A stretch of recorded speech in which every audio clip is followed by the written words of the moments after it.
আসসালামু আলাইকুম বন্ধুরা, আমি আজকে আসলাম আপনাদের কাছে। এই যে আপনার এখানে আছে আমার 1 কাপ ময়দা, আর আপনার 1 কাপ গরম দুধে ময়দাটা আপনার কাই করে নেওয়া হয়েছে। তো এটা দিয়ে আমি আজকে জিলাপি বানাবো। তো এটা এখন কাই করা হয়েছে, এখন ডলা হবে। তারপর আপনি এখানে কিছুটা আমি তেলের বদলে আপনার ঘিও দিয়েছি এই কাইটাতে। ততক্ষণ আপনারা একটু অপেক্ষা করুন, ফিরে আসছি আমি আবার।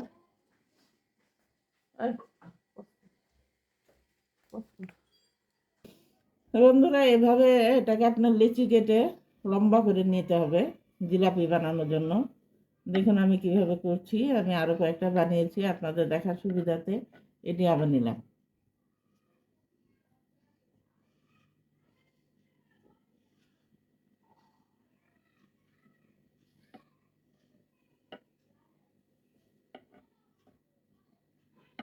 এটি ঠিক এভাবে পেঁয়াজটা দিয়ে আপনার রাখতে হবে, পরে আবার তেলে ভাজতে হবে। আমি এখানে আরো কয়েকটা বানিয়েছি, দেখুন আমি আরেকটা বানিয়ে দেখাচ্ছি।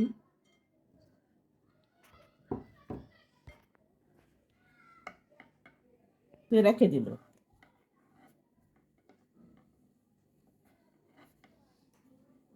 এটা অনেকে আবার কলম দিয়েও বানায়, তা আমার কাছে কলম থেকে হাতে বানানোটাই ভালো লাগে আপনার।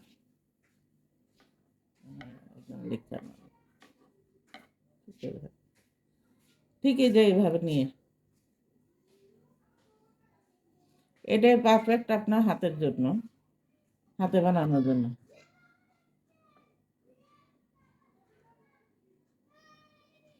ঠিক এই যে এইভাবে আপনার জিলাপির মতো পেঁয়াজ দিয়ে আপনার, এই যে দেখুন আমি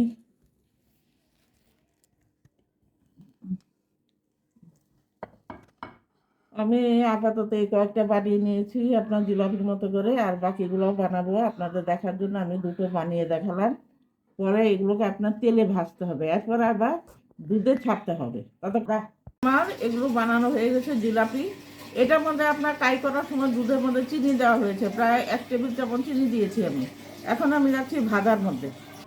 তো বন্ধুরা, এখন চলে আসলাম চুলাতে। এখানে আমার তেল গরম হচ্ছে, আর এদিকে দুধের যে শিরাটা ওইটা তৈরি হয়েছে, এটার মধ্যে আমি ভিজাবো ভাজার পরে। দেখুন আপনারা,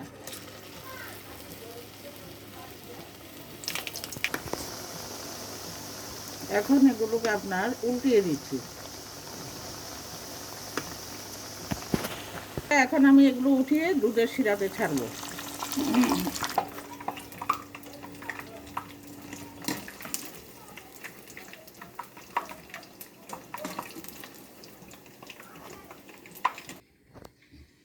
বন্ধুরা, এই দুধের মধ্যে আমি এই কাপটা দিয়ে আপনার 1 কাপ চিনি দিয়েছি, আর 1 চিমটি লবণ দিয়েছি। এই দেখুন আমার দুধের শিরার মধ্যে কি সুন্দর জিলাপিগুলো বসে গেছে। আমি একটু পরে এগুলো আবার বলে নিয়ে নেব, ততক্ষণ আপনারা অপেক্ষা করুন। আমি ফিরে আসছি মাগরিবের নামাজটা পড়ে। তো বন্ধুরা, আপনারা কেমন আছেন? আশা করি ভালো আছেন। এই যে আমার ভিডিওটা শেষ হয়েছে আপনার ময়দার জিলাপি করা। আপনার আমি ডেসক্রিপশনে সব বলেছি। এখন এটা দুধ দিয়ে চিনি দিয়ে শিরা করেছি, সেটাতে আপনি ডুবিয়ে এখন উঠিয়ে নিচ্ছি কিছুটা আপনাদেরকে দেখানোর জন্য। 2 কালারে করেছি। এটাতে আপনার একটু জাফরান কালার দিয়েছিলাম আমি।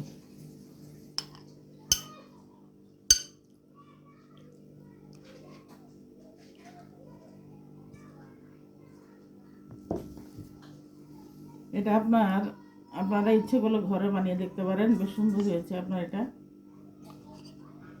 আমি তো এখন খেতে পারবো না, কারণ অনেক গরম।